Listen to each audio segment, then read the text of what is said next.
As the NFL gets ready for its training camps and players start to report, I wanted to take a minute and talk about the Miami Dolphins. Now, they're my local team. They're the team that I kind of maybe sort of root for.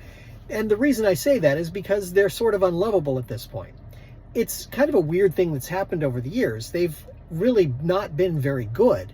Yeah, they've had good records and they put up some astonishing scores and they've done some things, but they haven't really achieved very much since the new owner took over in 2007. In the last 17 years, they've been kind of mediocre. You start off with looking at Tua, and I'm not even going to try and say his last name, as the starting quarterback. Yeah, the guy has a winning record, but he's also had a number of concussions over the years. I think the total number is 3 diagnosed concussions, though there are probably more that went undiagnosed or didn't get reported on correctly. That the guy is really, really close to being permanently disabled in that sense, as far as concussions go.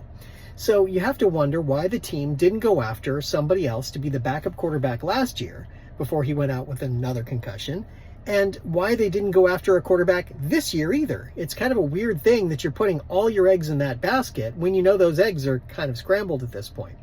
This poor guy, he just wants to win. I get that, but the team shouldn't have him in that position.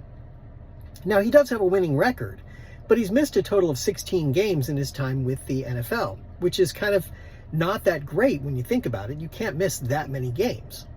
Now, on the other side of it, you have a coach who's 28-25, I believe his record is, over the course of his time there, in Mike McDaniel. And he's an okay coach. He was supposed to be the quarterback whisperer and supposed to be this great offensive genius. And no question, the team can put up points when they want to, but then they allow a lot of points too. So they're really not so great in that sense. And it's kind of weird that you got McDaniel in there and he's struggling a lot to get things going.